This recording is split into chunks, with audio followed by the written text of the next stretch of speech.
Without much ado, I want to invite our AAFA president to welcome us and to tell us the purpose, and then we'll get right into it. Once again, thank you all for joining us this morning. And our hope is that you benefit greatly from the conversations that we are about to have. Thank you. Thank you so much, Theodora, and welcome everyone. This is our second series for the year.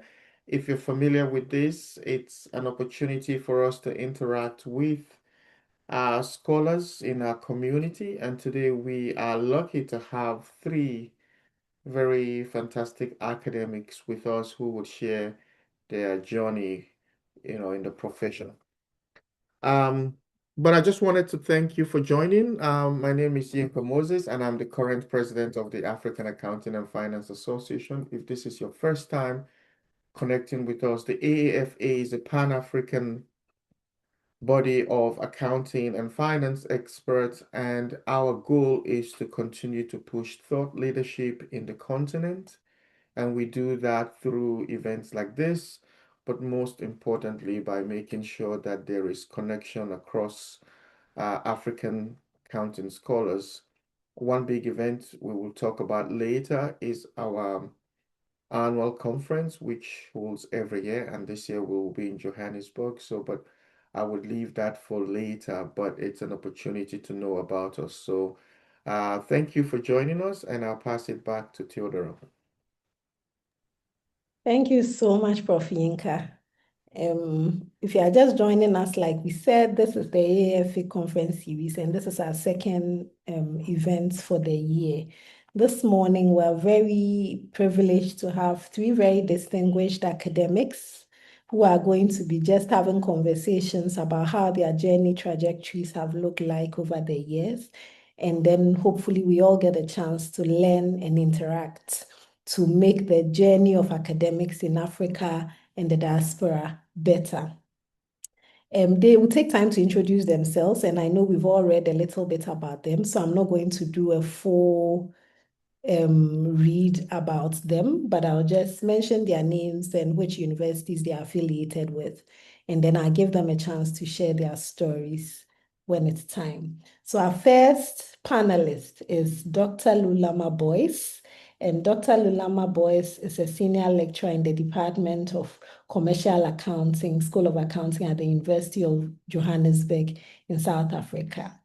Dr. Lulama, you're welcome. We are very happy to have you today. You are on mute. Yes. Thank you. Thank you.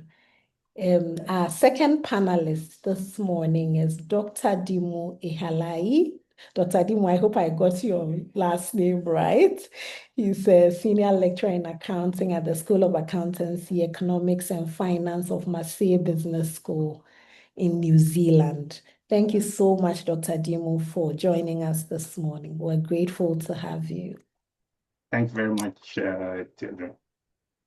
Our last panelist is Dr. Joyiti Devi Brenda Mahudeo. And Brenda is an assistant professor at the University of Brantford, UK. And we are also very happy to have you, Brenda.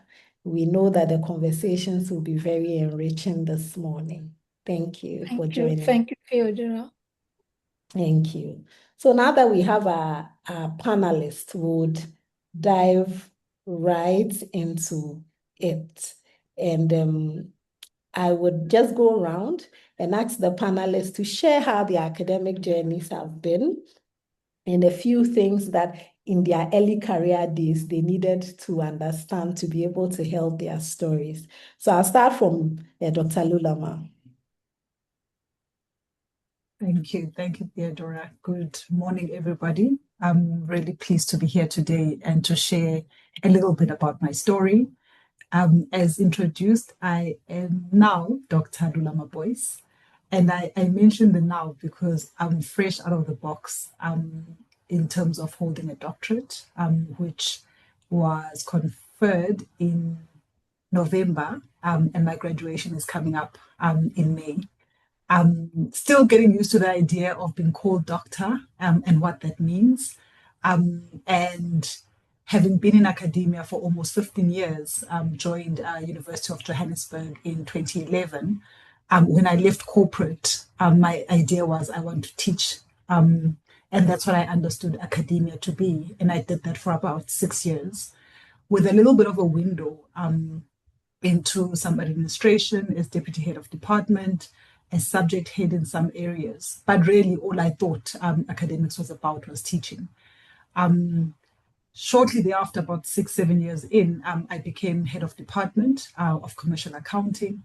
And I think that's where my world kind of started opening up in understanding what it means to be an academic, that it was beyond being a teacher.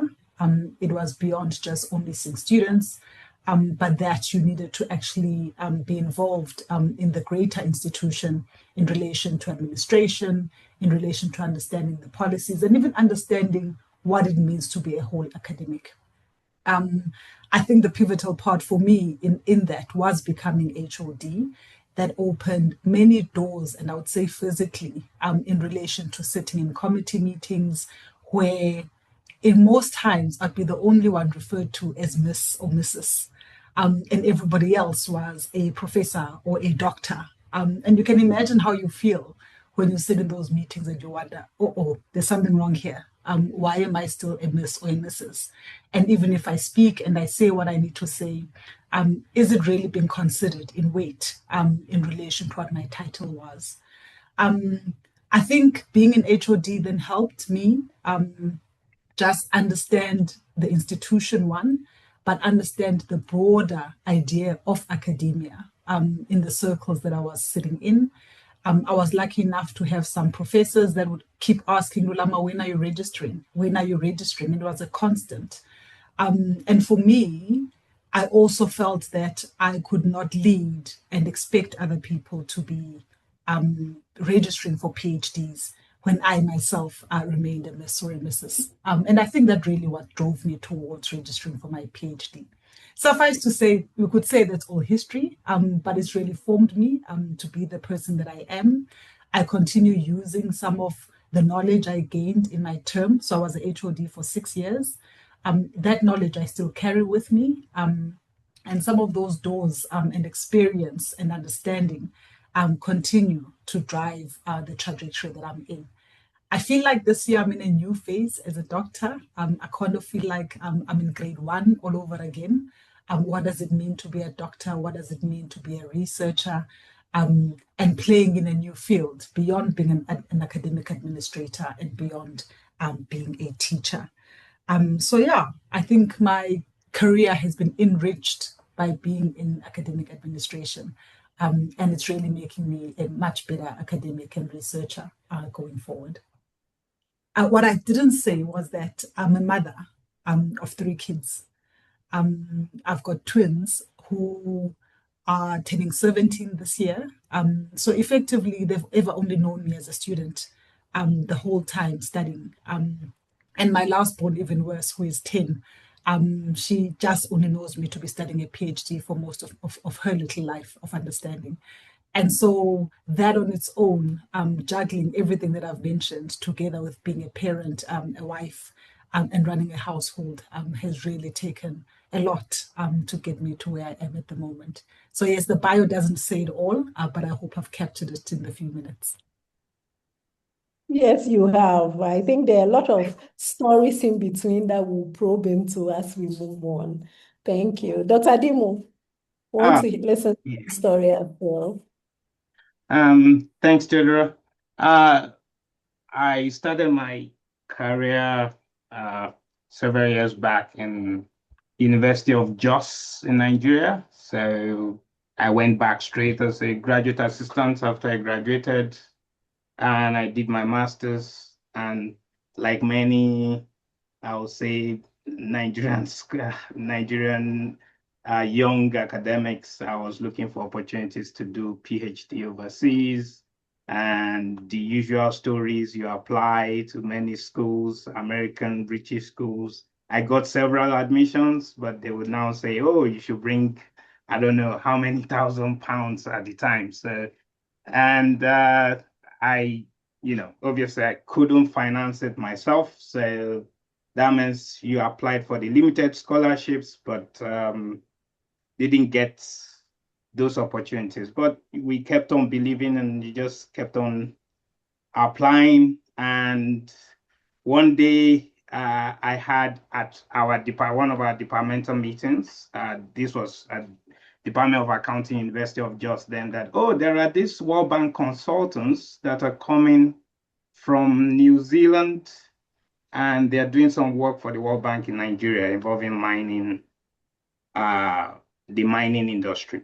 Fortunately, Jos, the city that was a mining town, and these professors came as part of that World Bank delegation, and they were professors of accounting from Victoria University of Wellington, and they came to visit us as part of the program. Just a little nugget, before they came, before that time, I had applied for a conference in Australia, Evans, which like just a few weeks before they arrived, I got a rejection letter that my paper didn't cut it for the conference. And so after they arrived, we had our meeting and something just clicked in me to say, these guys are from Australia and New Zealand. They do things together. They are professors. They probably know something about this conference that I got a rejection letter from.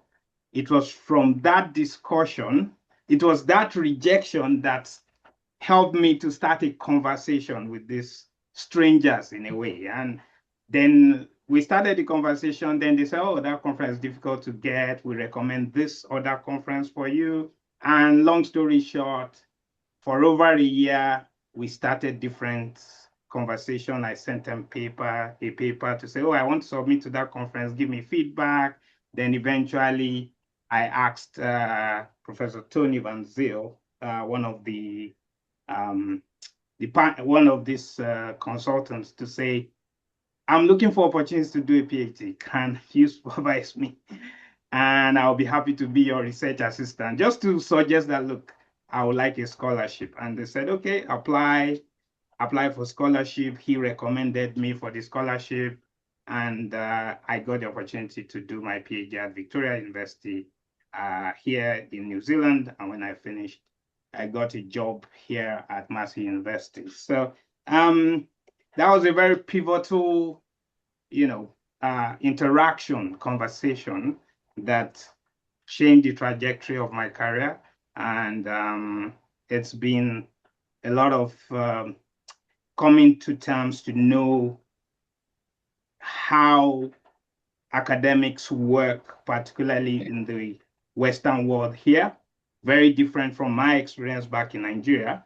And one pivotal thing I've learned is that universities recognize good teaching. Recognize. That means you can get teaching awards, you can get recognition, but they only really reward research. So if you are a great teacher, they say, oh, fantastic. That's why we pay you a salary. Good teaching. We can give you teaching awards, fine.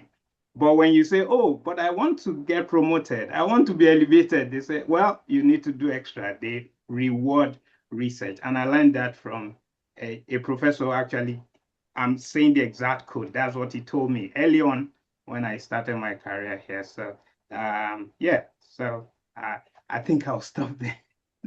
Thank you, Dr. Dimu. A rejection became a blessing in that light. So that's really interesting. When I saw Marseille University, I remember at a point I also had a master's opportunity in Marseille. I don't think I've ever mentioned this, but like you say, there are struggles of no scholarship. But I think that's the beauty of life. Good. At least now I know someone from Marseille. Hi, Brenda. You want to also share a little bit about what your journey has also looked like? And what I've noticed now, it's everyone has a different story. Mine is very, very different as well. So I did my PhD at the UTM in Mauritius, and I've applied every scholarship under the sun, get rejected everywhere until I then I had to go by what the university was proposing. They were a new university. They had to give money back to the Tertiary Education Commission, and they wanted us all to do PhDs, but to work, teach full time. So that was a challenge. So we all drafted our proposal.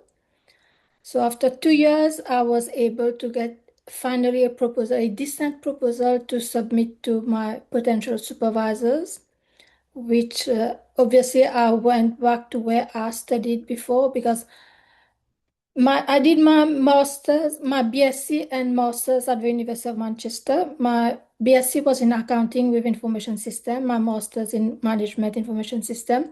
Obviously, I went back to my lecturers who had them transferred to the University of Nottingham. So they helped me redraft the proposal. That's when I applied.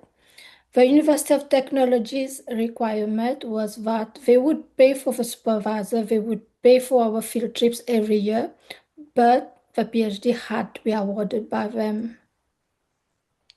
So technically, so that's what I signed up for, and they kept their word.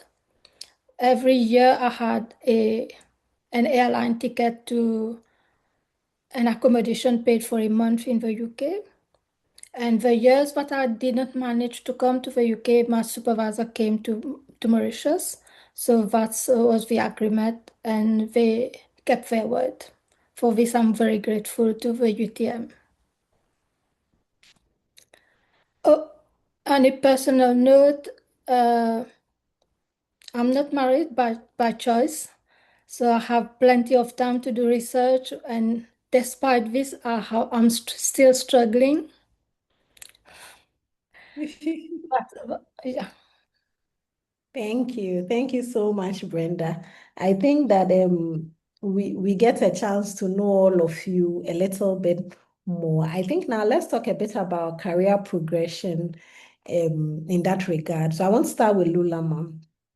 So Lulama, what does career progression realistically require, right, from an academic who lives in Africa and decides to build a career trajectory in Africa without necessarily relocating? How does that look like, and what has your journey taught you? So I think the starting point, in as much as we are based in Africa, is to recognize that you exist within an ecosystem beyond the continent. I think one of the things that has come out from the three speakers is that teaching is what we do, but research is what's considered important. In my specific environment, as coming from a school of accounting, professional bodies and your qualification as a chartered accountant or any other accountant is well prized, almost like teaching. It's a big thing. I'm a senior lecturer because I have a professional qualification, not because I had a PhD. So the PhD was a choice for me to do. And so I think you must understand that within your own environment, teaching may be recognized, your professional body might be recognized. But if you say you're an academic in the global space, it's your research that is recognized. I think the earlier you recognize that, the better. And so when you speak about career progression, you cannot ignore that your entry level into the space is a PhD. In most of my time in my career at the university, like I say, it's been the professional body that's really been channeling people towards senior lecturership. Some people previously were promoted without a doctorate because they were seen to be doing contributions within the profession. That has all stopped now, like literally come to a halt. And your entry into any promotion now is you holding a PhD. And that is something that I think everyone should understand is from your own institution, what are the parameters, what is required, but also to be realistic that it is changing and it is changing very fast. The qualification of being a professional body member is kind of fading. We're not saying don't do it. It's still important to do it. But if you want to be an academic, the PhD needs to run hand in hand. That's the first thing. Then secondly, it's being aware of what does the institution offer in relation to providing you support. So I think Brenda mentioned something important that probably for the three of us, we've had to teach while we study. And so some of the opportunities that the university and the institutions offers in terms of support programs, in terms of writing retreats, in terms of many other support structures that are supposed to help us get these PhDs. To be honest, most of the time you can't even attend them because you're in class, maybe you are marking, maybe in my instance, I had no control of my calendar for about 6 years, where people slot them in for this meeting and that meeting. And so you need to be very realistic around the programs that are available in the university and how that fits in with your own calendar. Finance is a big thing. So in as much as university may pay for your studies, it's not a bottomless pit. There's conferences that you need to be attending. These are things that I didn't think about while I was studying. I was very focused on completing the PhD. And when I realized actually I need to be interacting globally, realistically, I started interacting a lot on social media. So a lot of my people that I worked with were not from my institution. It was people I had met on social media. I checked what reference managers they were using. I checked the importance. That's where I found out about tenure. Tenure was a big thing in the UK and the US. In South Africa, it's not. You get employed as a permanent lecturer because of a professional body qualification. And then I realized if I ever wanted to move into another country, this would be a thing for me. So I think it's not to live in a bubble and think that what's happening in your environment is realistic, but it's to intentionally expose yourself to the world around you. And in conferences, you can do that because that's where you meet other scholars and you start hearing about their journeys. In seminars like this one, this is where you start hearing what's happening in Mauritius, what's happening in the UK, because my colleagues have access to what's happening in that space. In New Zealand, what is happening. And so you must find, while you want to be writing, you must also make time to attend such sessions for you to be able to understand what it means to become an academic and what strategies other people are using. So a lot of my time was spent online, to be honest. And that's where I met some of the global scholars. That's where I got some of the support. And once then I got a wind of AAFA. Even that was just by chance. I think how I've interacted with AAFA in the past 2 years and towards completion of my PhD has also been a good support. So it's great to look at what your institution can offer. Within your institution, find people that understand the system and try and make an effort to understand it. So don't just go to class, teach, and get out of class. You must understand the system for the system to work for you. You don't know what you don't know, and until you speak to somebody else, you may remain in the dark. That's really great. You have to understand the context in which you find yourself to be able to thrive in that context. A lack of understanding would mean that you may not be able to thrive the way you want to or expect to thrive. I want to go to Dr. Dimo, and I want to ask how you think your postgraduate training abroad and you had a career in Africa, both coming together has shaped the way you now think about research and the different career opportunities that you've sort of been exposed to in that regard. Yeah, thank you. So, look, it's hard to actually quantify how massive the exposure I had during my PhD training. I always tell people everywhere that I was one of the very fortunate ones. I was supervised by legends in the profession. My two supervisors had close to over 40 years each experience in the field, and not just 40 years experience. They were at the top. I mean, there was a time one of my supervisors was ranked among the top 60 finance and accounting researchers in the world. So I was exposed to a lot of the real old school thinking. And then institutionally, Victoria University provided us with when you start the PhD at that time, I don't know whether they still run it now, we all PhD students had to do 2 methodological courses before you even do your proposal. You'll be writing your proposal while you're studying these 2 courses. The first course was based on quantitative research methods, which that was the only part of research I was exposed to it back in Nigeria. But even what I was exposed to before was very basic regression, very basic statistical analysis. But this was quantitative research methods that didn't just teach you the technique, they actually taught you the philosophy behind why we do use this method. And I was exposed completely to a second course, which was on qualitative research methods. I'd never heard of it in my life for that. So I learned both sides of the philosophical approach of research.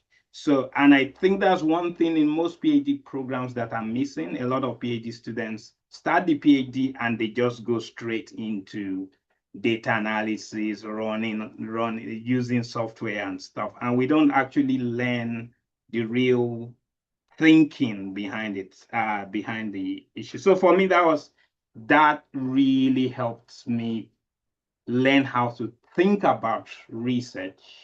And fundamentally, the quality of research in terms of even getting great publications is directly related to the quality of the research question. Many times the focus is on the techniques of, you just collect the data and you crunch the numbers.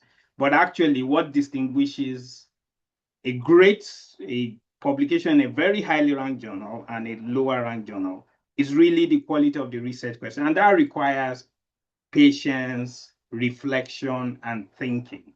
And I was fortunate in that I was taught the fact that you need to reflect and think about what you are doing. So my supervisors always ask this question: so what? So you've done all this fantastic analysis. Then they will say, so what? What does it mean? What are the implications? So it was important to actually reflect and not just come up with, and that was a very significant thing that my PhD training made. And I'm still using all of that till today. To my PhD students that I currently supervise, I always tell them when they say anything, they know me as Mr. So what? So what does it mean? So, and I think that's an important question that needs to be asked. Great, great, great. I think those are 2 key things in whatever capacity you are listening. As a PhD student, the importance of understanding the philosophical underpinnings of whatever methods you're using and so what's of whatever you do is very important. And also as even people who are creating new content in different jurisdictions, also seeing how to support our PhD students in this regard. So Brenda, let me come to you in navigating systems and career progression. We've all talked about the fact that we will teach. However, a lot of promotion will hinge on publication, right? You have had a chance to work in both Mauritius and the UK, and I know you've done a bit of work, or you did also stay in New Zealand for a little bit, so at least you've seen different systems, right? And as you've seen these systems, what would you say are some of the structural differences that affect promotion and publication across these different systems? The main structural differences, I would say Mauritius and Australia use the same ABDC list, which is less stringent than the ABS list in the UK. One advantage of the UK is the number of universities that you can get in, but the promotion system is heavily based on publication. And for example, the Australian Journal of Management on the ABDC list, which is used both in Mauritius and Australia, it's highly ranked. But on the CABS list, it's ranked lower, same as the Chinese Journal of Management, African Journal of Management. So you see, that's the main difference between Australia and where I was in Africa. We were using a different list. So technically, that's a major difference. And another difference is like both Australia and New Zealand, and even Mauritius, we had a yearly budget for conferences, irrespective of whether you've published that paper and where you've published it. So each staff had a budget. So whether you go to the US, you use the whole budget, or if you go nearby, you can go to multiple conferences. Whereas in the UK, unless you publish that paper that they funded for your conference in a 3 or 4-star journal, they don't fund another conference. So that was where I struggled. That's why I couldn't go to the second conference of the BAM, because I didn't manage to publish it. So now that my paper is in the pipeline, I got funded last time as well, to attend my second BAM conference. That's the major structural difference. And also for Australia, they have many states. So each state has its own rules, kind of. So I think it goes to Lulame's point about know your context, know what matter, and structure your trajectory in a way that would merge with the context. Exactly. She's right for that. Good. So I'll go to Dr. Dimo on this, right?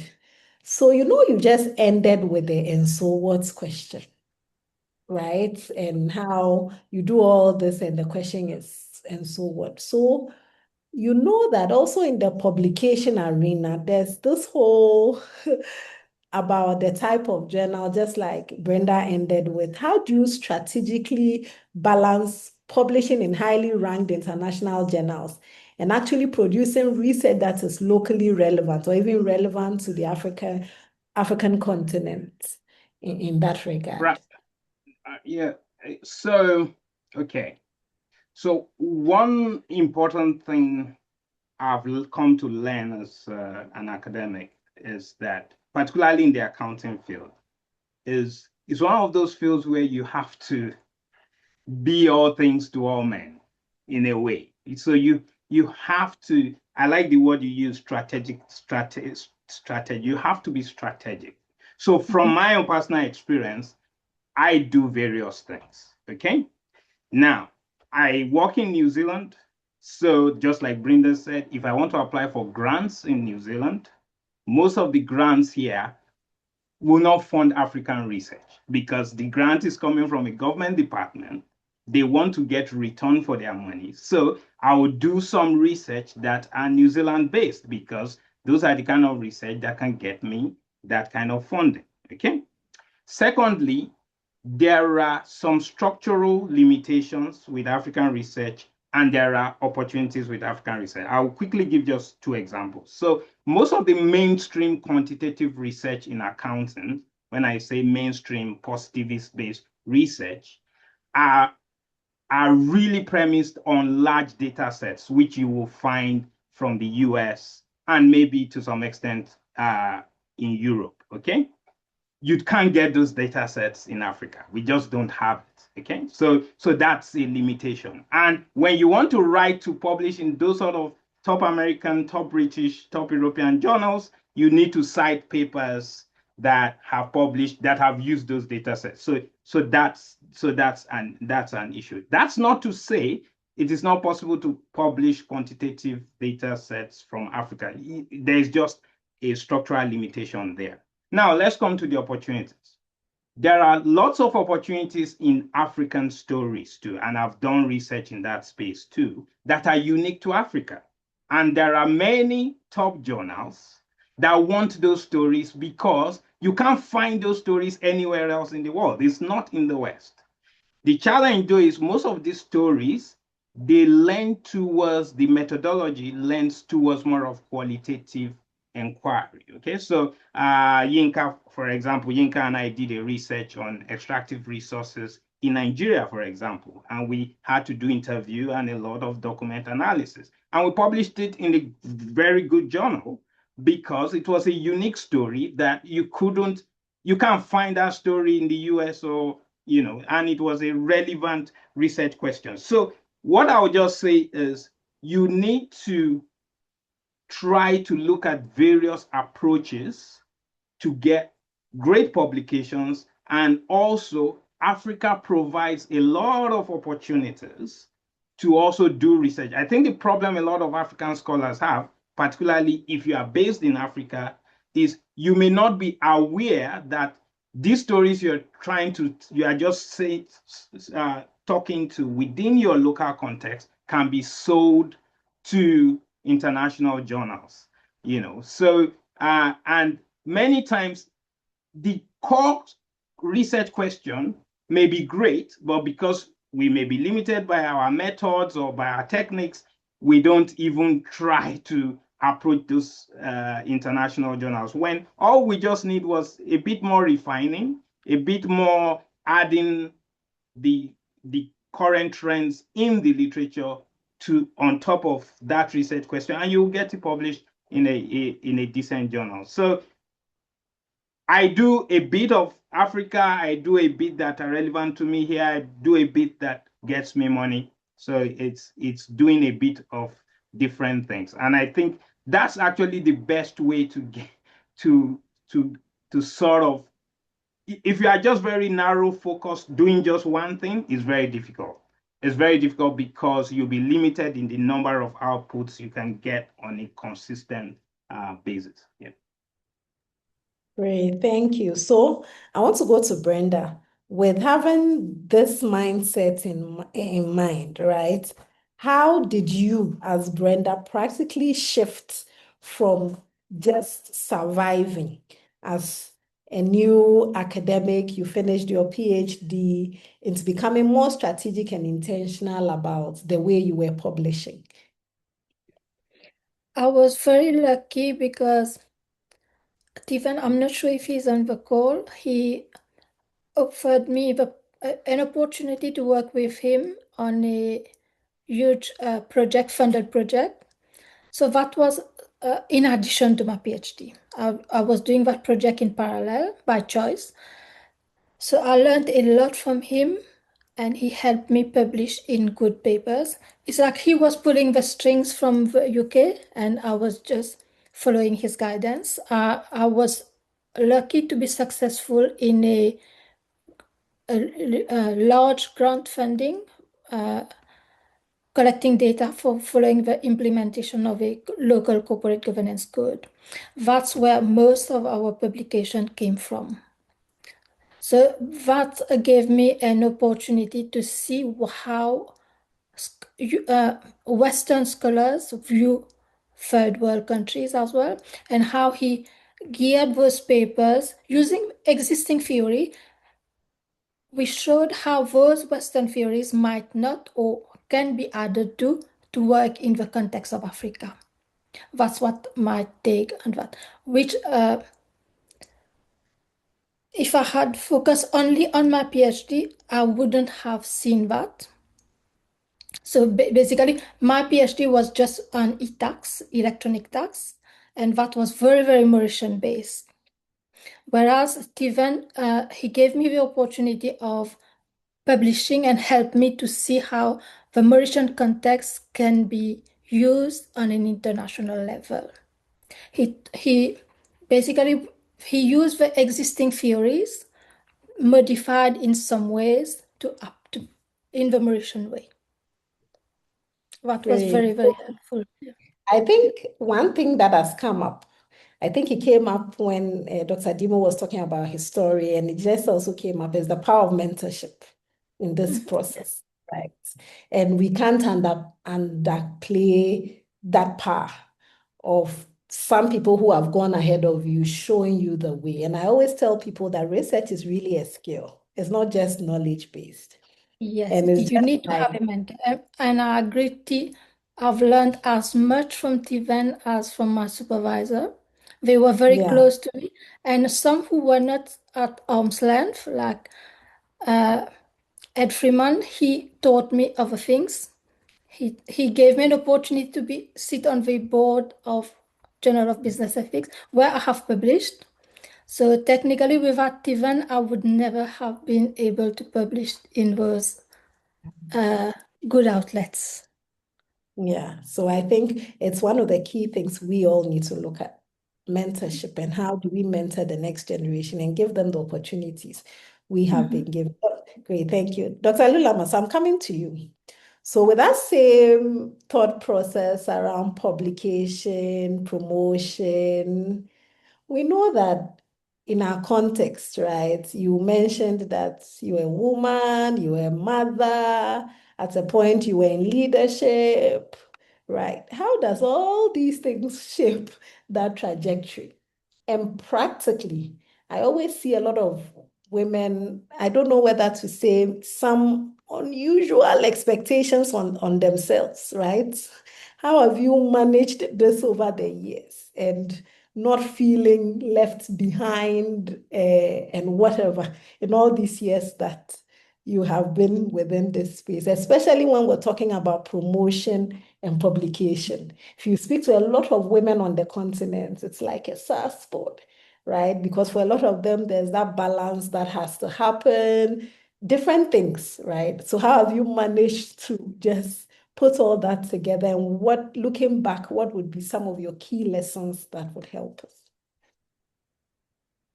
So I think mentorship has been spoken to quite a bit, but it's really a key cog in making progress on this journey, especially as a female.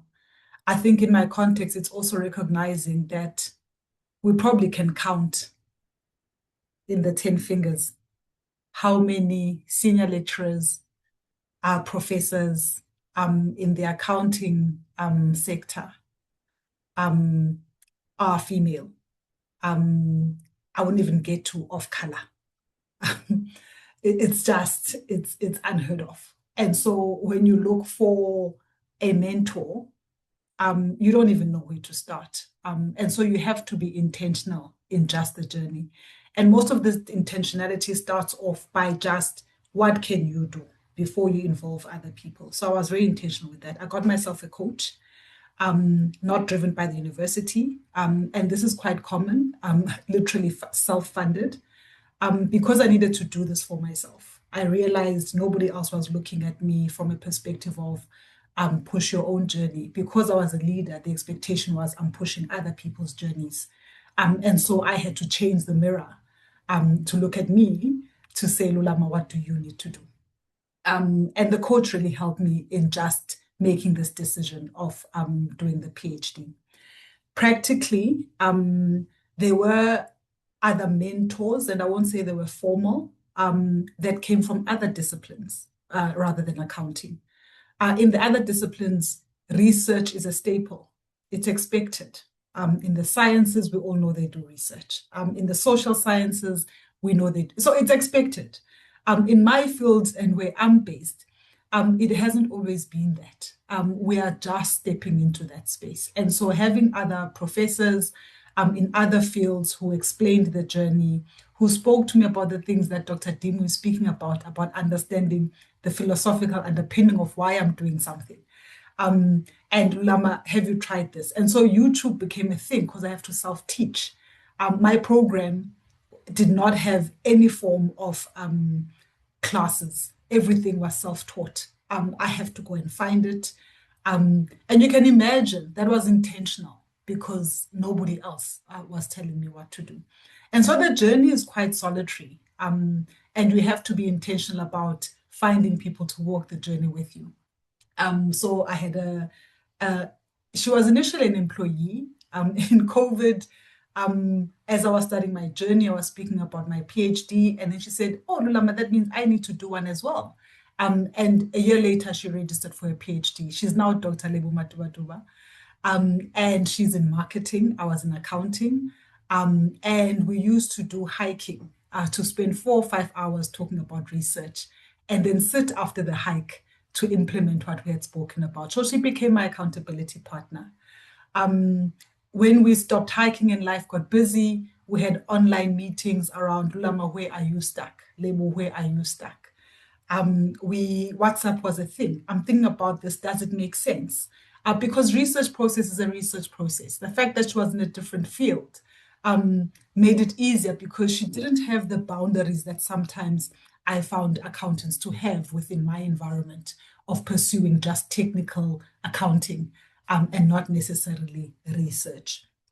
So the study partner was key for me and really attribute quite a lot of my journey into having that practically as a staple. Then lastly, just the family structure management. The PhD, for me, it's not a Lulama PhD, it's a boys' PhD. From my little one to my husband, we were all in this PhD. I was lucky that they gave me the space to study at the most oddest of times. On holiday, I'd open a laptop between 4 a.m. and 7 a.m. before we all go to breakfast and actually have a holiday. My little one called it a PSG. She couldn't even say PhD. And said, "Are you still doing this thing? Did you submit, Mama? Did you submit?" And then when I was on chapter 5, I remember saying to one of my twins, "I submitted, but I'm back in chapter 3. She goes, no, Mama, you're going backwards. You need to go forwards." And the fact that everyone was invested kept me on that journey. I do not have the luxury of partitioning my life. And so I didn't do a PhD. I did life with a PhD. I was very intentional about that. I didn't pause my life for the sake of completing the PhD. But I was very clear that I must complete it, not for anybody else. It was for me. It was the one thing that I needed to do for myself. I had served, I had led people, and I had given my all to my family, and I needed to walk away with something that I could say was for me and not for anybody else. And so for me, that's really was very conscious. And the systems that I put in, lift clubs, friends helped pick up kids. So yes, I missed a lot in my kids' lives, but everybody knew that I'm likely sitting behind a screen trying to get this PhD through. I also became a little bit selfish. Naturally, I'm not selfish, and it's a struggle for me to be selfish. So i.e., if I get called into a meeting because I can provide input, I show up. But at a time, you need to start thinking, do I need to be the one in this meeting? Can somebody else be the one that's giving the input? And can I be selfish and give myself another hour or another 2 hours? And so I blocked time in the morning where I would not check email and I would not allow anyone to book in time. And my secretary at the time, I'd say to her, "Skat, before 10 o'clock, no meetings." I spent a lot of time at coffee shops to get away from the family and to get away from the office. Where in the shop, I remember keeping slips writing PhD. This coffee is PhD. And that's what about 5-6 years I've had to do practically to balance the responsibilities that I had at the same time to fulfill this dream. There are very few, there are very few people that I can say are available in our context who understand the research outside of having a professional qualification. We are growing that now in our environment. And in AAFA, I'll say, been blessed to meet people who have been willing to give of themselves without expectation, and to, as they would say, so Prof. Sedzan is that for me now. I'm in grade 1 of research as far as I'm concerned. I'm unpublished. And she is sharing with no expectation on the journey of publishing. Nolama, how do you go about this? The whole thing that Brenda was speaking about ABCD rated journals, Q1, Q2. I did my PhD unaware of that. Some of you may wonder, how do you do a PhD unaware of that?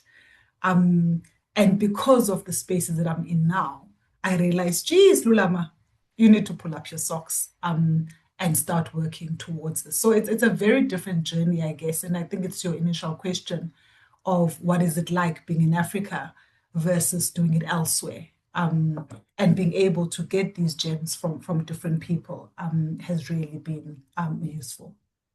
Yes, Yeah. a few nuggets, accountability, and then finding a great support system, which just like you, I also found AAFA to be a solid support system because of the kinds of people I also sort of met. So I think these two things stand out, whether it's a support system from the family or support system from different people you meet as you take that journey as well. Great. So I think I would want us to pause here for a bit. I don't know if there are people who have questions. Please feel free to either put it in the chat or raise your hands, whichever one works for you, and then we can start taking it. So if you have any questions, any contributions, because remember, this is a conversation, and you've also experienced something in a different light. So if there's anything any of us also want to share, please feel free, either type it in the chat box or raise your hand and we'll give you the chance to talk about. Maybe as we wait for a question, I want to ask Dr. Dimo whether as an African in the diaspora and in global academic spaces, do you feel the pressure to represent Africa in a particular way? And how have you navigated that over the time? Yeah, good question, Theodora. Personally, and this is a personal decision I made very early on when I moved to New Zealand, which was the first time I was traveling out of Nigeria. So was that I wasn't going to think as an African. In the academic space, I think of my role first as an academic. If I'm in a conference, my work here is to present my research, to interact with other researchers, and I don't even think about, I don't even think that way. It's a deliberate thing. It doesn't mean that I am now thinking of myself as a white person or that's not what I'm just saying is I focus on the role at hand, okay? And that has helped me a lot because it means that I can approach conversations just plainly based on the topic on the issue at hand. If people raise issues about, oh, so where are you from? Originally, I'm from Nigeria, then we start the conversation. So I had this about Nigeria. Of course, I can talk about that, but we are talking on the issue rather than on the identity part. So so it's just a deliberate way of thinking. I try to keep the discussion on the issue rather than on the person. So I try to separate that. And it's been very, very helpful for me, for my own self-esteem. And it also means that I don't prejudge people's intention. I don't prejudge it without context, okay? So let's go to the elephant in the room. Somebody says something nasty to you, particularly you go to a conference, an academics, you say something and somebody says, this methodology is rubbish or something, say something. And most people may feel that if you're Black, you feel that, I don't go with the notion that, that comment is racist or something like that. I don't think that way. Now, that doesn't mean that person may actually be expressing a racist sentiment, but that's not me. It's not for me to judge. So I don't judge the person. Rather, I take the statement and then, yes, the statement may have been unfair or may have gone too far, but we are in the rejection business, unfortunately. In academics, particularly if you're into research, if you don't have the mindset to take rejection, it's a very difficult place to survive. You apply for grants, you get rejected. You send papers for publication, you get rejected. We're in the rejection business, So reviewers tell you, oh, it's all undercooked, and you send the same paper to a different journal, and another reviewer says, oh, this is the best thing under the sun. So I deliberately choose to be careful about that. So I try to focus on the issue, and I don't try to put the burden that, oh, I'm trying. In most fears I have been since I came to the Western world, most of the rooms I've been, many times I'm the only Black person in there. Okay? But because of my disposition, it doesn't even bother me at all. But it takes a deliberate decision to do that. That's, and it has helped my family, my kids. Most of my kids in all their schools, they are probably the only Black person in the whole, you may have, and I've taught them right from the start. You have to don't think that way first, because I just think it's not from my opinion, it's not a helpful way to think. Okay, great. So in the chat, Adele Robinson says, very insightful. It's so sad because the mentorship support that Dr. Lulama spoke about really doesn't come easy. Academia has too much politics and too much competition where most don't want to share. It's more sad than anything, right? So I don't know if anybody has it, but I want to pull Prof. Yinka, Prof. Steven, Sebzani, all into the conversation about this issue of mentorship, because I think it's a big thing. I've seen people whose PhDs never got finished, people who stopped in the middle all because of mentorship. But I want us to also look at it from a different perspective. How do you position yourself to be a good mentee yourself? Because people can't also keep giving and giving and giving, and you're not ready to do the work, right? So in this issue of mentorship, let's look at it in two ways. What do I look out for in a great mentor? And how do I also position myself to be a great mentee? Right. So I don't know whether, Erin, are you talking about the mentorship? Do you want to contribute to the mentorship story?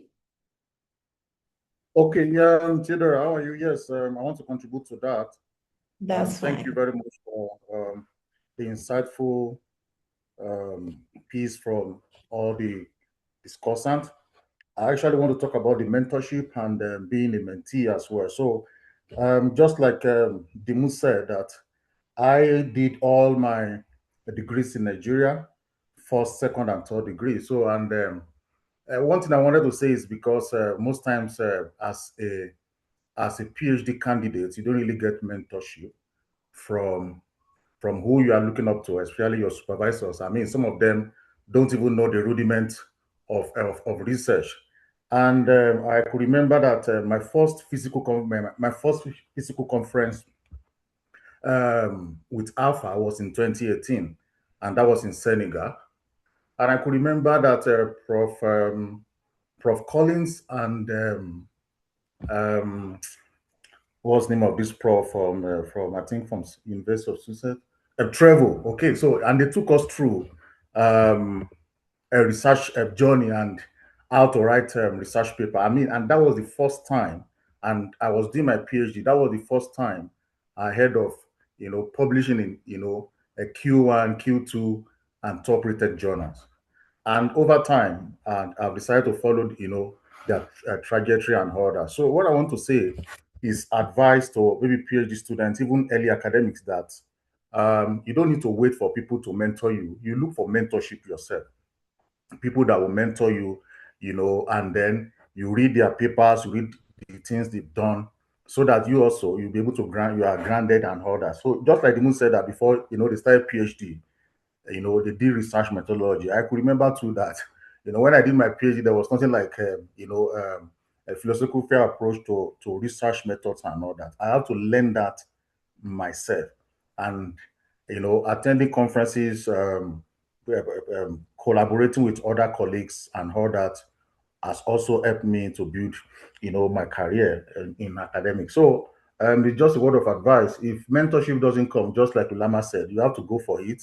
Look for, partners, look for people that can mentor you, in this step, because it is important for you to get mentors if you want to grow, in academia. So that's just my little contribution. Thank you. Yeah, so we ourselves also have to be proactive, right? In thinking about mentorship, we ourselves have to be proactive. Prof. Yinka, Prof. Steven, Sedzani, do you want to contribute to this conversation on mentorship? I'll go because I'm the most junior of the names you have mentioned. Sure, I battle, right, with the term mentorship. I rather choose to see it as an immersion in the right communities. Because if you say that, you'll understand where the responsibility lies, right? And I think the responsibility really lies with the student.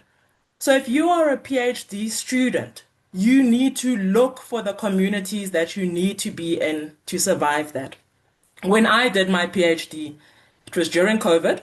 You were not leaving your house. You were not going to find people, right? And so my access at the time was almost through LinkedIn. So as soon as I saw, oh, there's an emerging scholars colloquium, and there's going to be other PhD students in there, I joined and I was in. Whether I was presenting or not, I joined the session.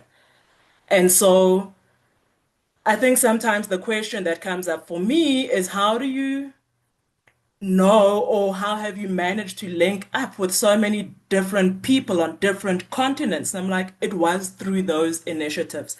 Even finding an AAFA, right? It was because I had finished my proposal.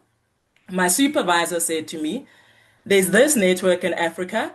Go and present your PhD in the Emerging Scholars Colloquium so that you are surrounded not only by other PhD students, but also surrounded by experts in the field. And so being in that environment and keeping those conversations going, right? Because I think for the duration of my PhD, I was in contact with so many other PhD students across the world. And we're all like, hey, I just finished chapter 1. Where are you? Have you done chapter 2? Guys, my methodology. So even within these groups, we're like, oh, who's doing qualitative? We're doing qualitative. Now there's a group of 10 of us who are focused on qualitative. And we're using each other as checks and balances. That said, I don't take away from the role of the supervisors, and I want to extend that to the experts in the field. My experts were Teven, Yinka, the people in AAFA who had been on the journey, who understood the international dynamics. And again, it's not that I waited for them to reach out to me, right? It's like, oh, I saw you at the, remember, this was all online, right? So I saw you at the AAFA conference online and you are an expert, for example, with Teven and Collins, they were writing papers on BEE in South Africa. I was like, oh, you guys know something about what I'm studying. So what is it that you saw? Do you think qualitative is the way to go? Is quantitative the way to go? And you keep these conversations going. Because if you try to do a PhD alone, you are going to drown, you are going to sink. It's really hard, right? And Yeah. so Yeah. yeah, Yeah. I think less Thank you. mentorship and more immersion. Keep Immersion. yourself connected to people who are going through similar experiences. Thanks, Great. Theodora. Thank you, Sedzani. Prof. Steven?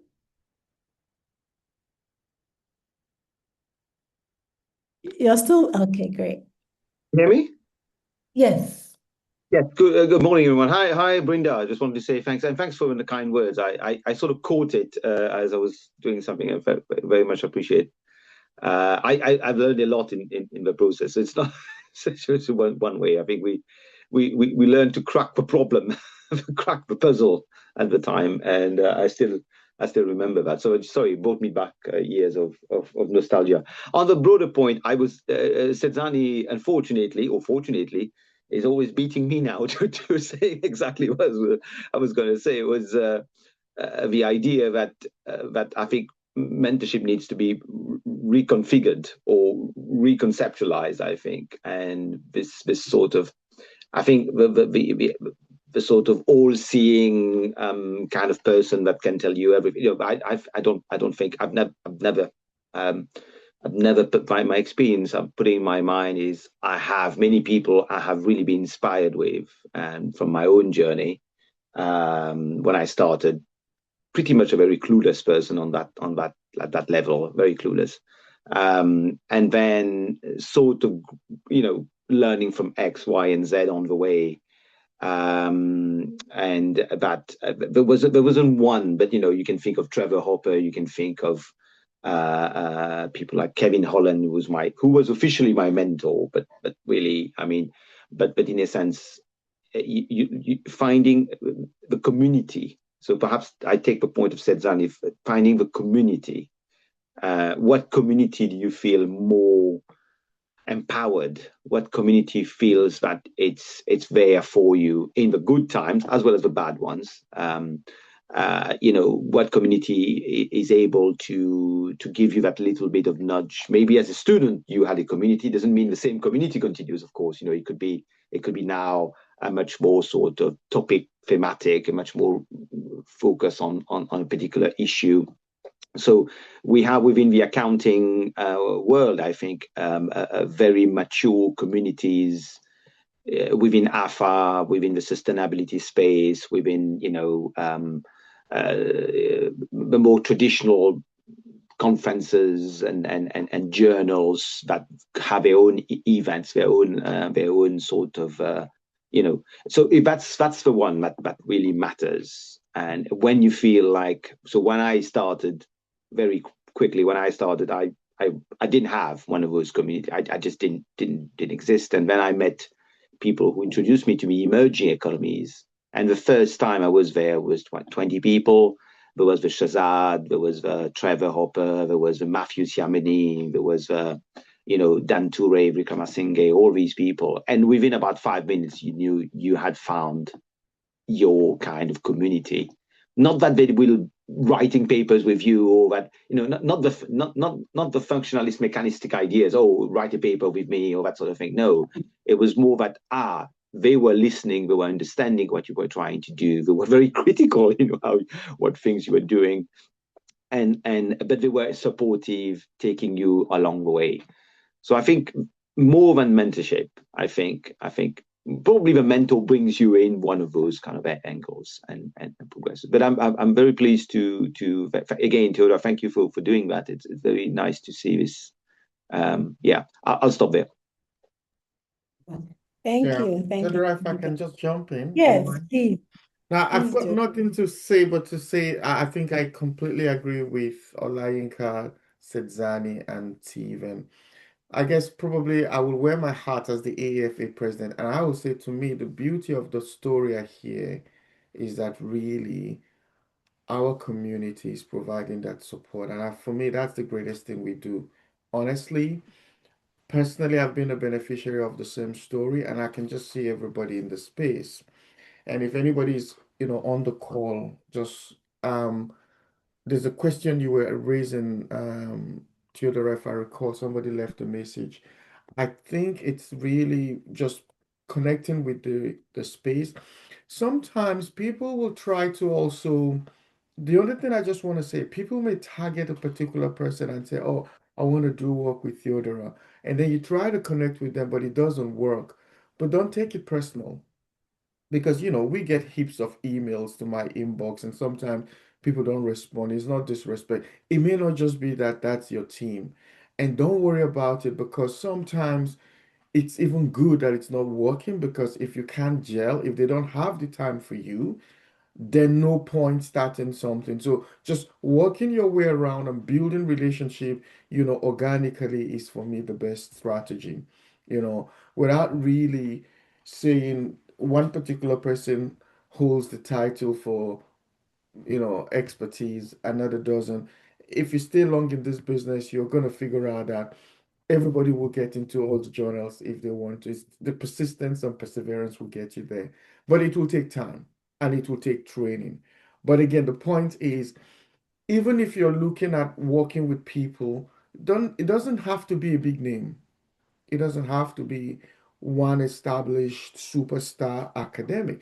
If you find people in the community that you and them think alike, you have time together, you may even be more productive than aiming for win any of the big names. So my advice is look around, email people, contact them. They may just be working on the same thing you're both interested in, and you will be published. Surprisingly, you'll be shocked what marginal difference it is with a name that is established versus a no, a non-established name that will still be successful in publication. It's just a couple of differential. I do understand the place of experience, certainly, but over time it will build itself. Yeah. Thank you. Research is a skill, and the more you do it, the more the skill gets built. Thank you, Machebe. He says, thank you for the insights. I'm currently in corporate, but an academic at heart. There's someone on my timeline on Facebook who has been sharing about her mental breakdown during her master's and every other challenge she's been going through in her master's. When she mentioned how she forgot to fetch her kids at school, I decided that I will not register anytime soon. But this session brought a fresh perspective, and I do not have to put my life on hold, but I can do life with my studies or research. Machebe, this is why I did this, right? Sometimes if you're not careful, the ideas of people shape how you take some of these things. And I remember after my PhD journey, the support system I had gotten from AAFA, I wanted to keep it forward. How can the next set of PhD students benefit from that? And that's the only reason or the key reason that keeps us doing these series so that some of these conversations would be had. And I know that whoever is on this call, you're taking a thing or two out of here that will keep you. So if you think about Lulama, you think about the lady who came into probably the research space late, had family and kids, but still did it. Right? If you think about Brenda, you think that irrespective of the context that you find yourself, you can still thrive. If you think about Dimu, even if you are the only Black person in the room, you can still do it and do it well, and people will respect you for your craft and not necessarily who you are. So that's why we have these conversations. I want to go around and just allow my panelists, based on all we've shared, whatever you prepared for, just give everybody a shot at quickly going for it, right? You're speaking to an early career, an emerging scholar. What advice, practical, actionable, what have you seen in your journey that you want people to avoid, what they can take note of that will help them? So just giving everybody a block of time for us to go around and then we wrap this up. So maybe I can start from Brenda. Brenda, I can start from you. Yeah, from what I've perceived is that don't underestimate the use of a mentor. I've done that mistake, I agree. So technically, if someone is willing to help, take the opportunity.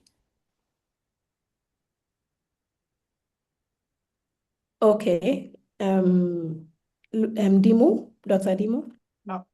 Yeah, so what I'll say is, particularly for those who may be based in Africa and there's so much pressure to teach, as Lunama mentioned, and I had the same experience while I was working back in Nigeria.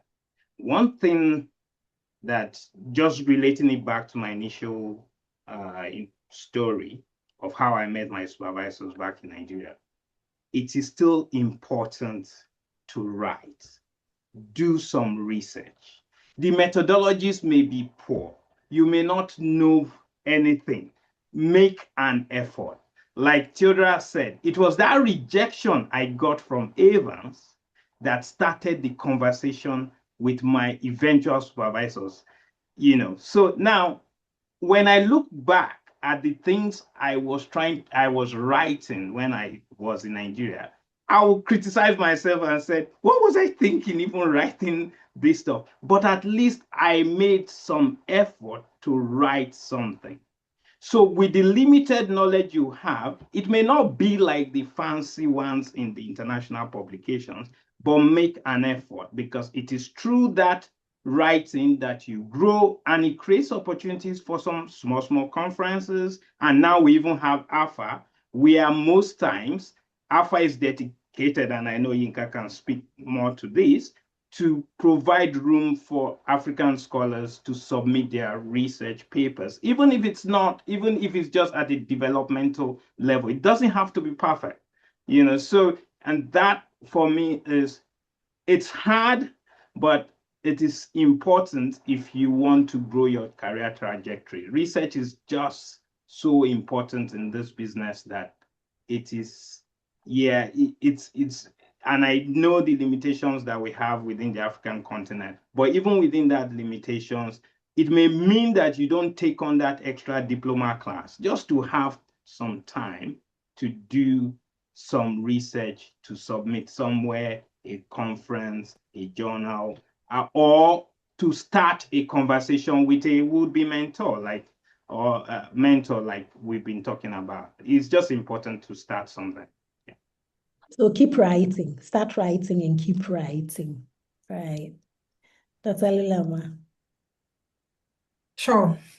A lot has been said, and I think the takeaway for me, and this is to everyone who considers themselves an emerging researcher on this call, I too am an emerging researcher, and just from this session, I've been making notes on the side on things that I need to think about and things that I need to implement. And so sessions like these remain important for me, even now having arrived where I've arrived, for me to move forward.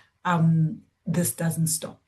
So Theodora said, this is how we pay it forward, but it's also how we continue learning ourselves in these spaces with my fellow panelists and hearing their stories and the rest of the professors on the call on their inputs. The other thing is, even though the PhD or the study and the research is for yourself, it is within a community. You exist within a community. And I think that's what everyone was saying around the mentorship. I think a lot of the struggles could be avoided in you trying to close yourself in your study or in your office because you've got research to do. Yes, you have research to do, but you're not going to do it alone. And you do need to get out there and face your fears, so to speak. Face the professors that you're scared of. Face the other established scholars that you are scared of. And just present yourself.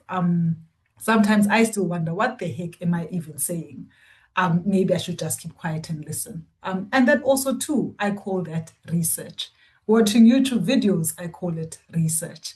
Finding the right content, to Theodora's point, is you may see people that are struggling with research, but sometimes they share their struggles with humor. And you then actually find, that resonates with me. That's exactly what's happening with me. So, it's not abnormal. So use those spaces to see yourself in those people and to hear their journeys, so it's not the end. And then lastly, and probably I'm saying this for the South African community, not knowing what's happening in other contexts, our research output is not only towards your promotion, but there's also from a Department of Education perspective, there's certain funds that may flow from your publishing. And I find sometimes we do not go to the networks that we need to be going to because we are not going to get a publishable unit out of it. But we actually don't see that we are closing out the opportunities of meeting these communities that may help us actually publish in journals.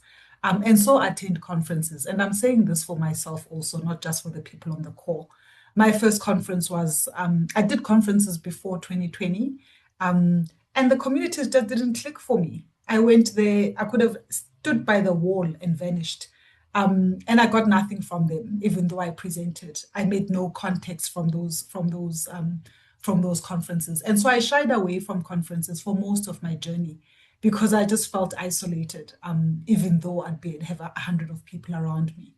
So finding the right community, to Stephen and Sidzani's point, is very important, where people see you and are willing to listen to your story. I'm more encouraged about conferences now. I now understand that globally, conferences are not about publishing, but it's about networking, it's about improving your work, to put it in the Q1 in the ABCD journals. So this is new knowledge, even for me. And once you understand that context outside of yourself, you may use it more strategically in choosing the conferences that you go to and why you are going to those conferences. So that's my nugget. You are not by yourself. Find peers, find people behind you, find people ahead of you. You will learn in all three dimensions and improve your own game. Thank you. So on that note, Dr. Lilama is saying, come and meet her in University of Joburg in September. Yeah. Don't be left behind. So we will see all of you there. Please don't be left behind. I thank all of you for contributing to the conversation, and I want to hand the floor back to the AAFA President, Prof. Yinka. And Prof, please, you can close us out. Thank you all so much for coming, and please stay back, listen to it. Prof has put the conference call in the chat. Please take your time, register, come and meet Lulama. She's in charge. You see the way she has enjoyed conferences. She promises that it's going to be a great one. So thank you very much. Thank you, Laura. We see your comments. We have to be mentees who don't expect our mentors to write the work for us. Thank you so much. Prof. Yinka, over to you. Thank you so much, Theodora. I think both of you have really done all I wanted to do. You will notice we've put in the call for the 2026 conference, and I want to personally invite you. The reason is this year we are in Johannesburg, and you can see Lulama is passionate already, and I know she's doing a lot of work behind the scenes. So if you've not registered, if you've not submitted your paper, the deadline is 27th. There could be one or two movement, but give yourself a push to see if you can throw something in within that timeline. That will be very good. The call for paper is there. And please circulate. Once more, I want to thank Dr. Dimu, Dr. Brenda, and Lunama. We've all drawn insight from all you've said. But I want to leave all of us with one thought. Our profession is still a great one. And sometimes I just tell myself, just enjoy it. You know, don't worry too much about all this. You need to publish, you need to get promo. Just leave it. Just enjoy the profession, grow with it, and these things will take care of themselves. At some point, these things will happen somehow, somewhere. So it's a great thing to be where we are. It's a great thing to have the opportunity we have to connect with people, work with people, still change lives. You know, the students we teach, the greatest asset we bring to society, the people who come in contact with us, is just the joy, the purity of doing this from a sincere heart. And I want to thank you, all of you, in the different things you do. Thank you, Steven. Thank you, Sidzani. Thank you, Professor Laura. Who else? Olayinka, everybody who's participated today. It's been a pleasure. And I will see you at the next event. And thank you, Theodora. You may not notice Theodora is not 100% today, but she still soldiered through. She must be a very powerful woman. Thank you for this. And hopefully you get back all your strength. All right, so that's all from me, and we see you next time. Thank you. Thank you. All right, great. Thank you. Bye. Thank you. Bye.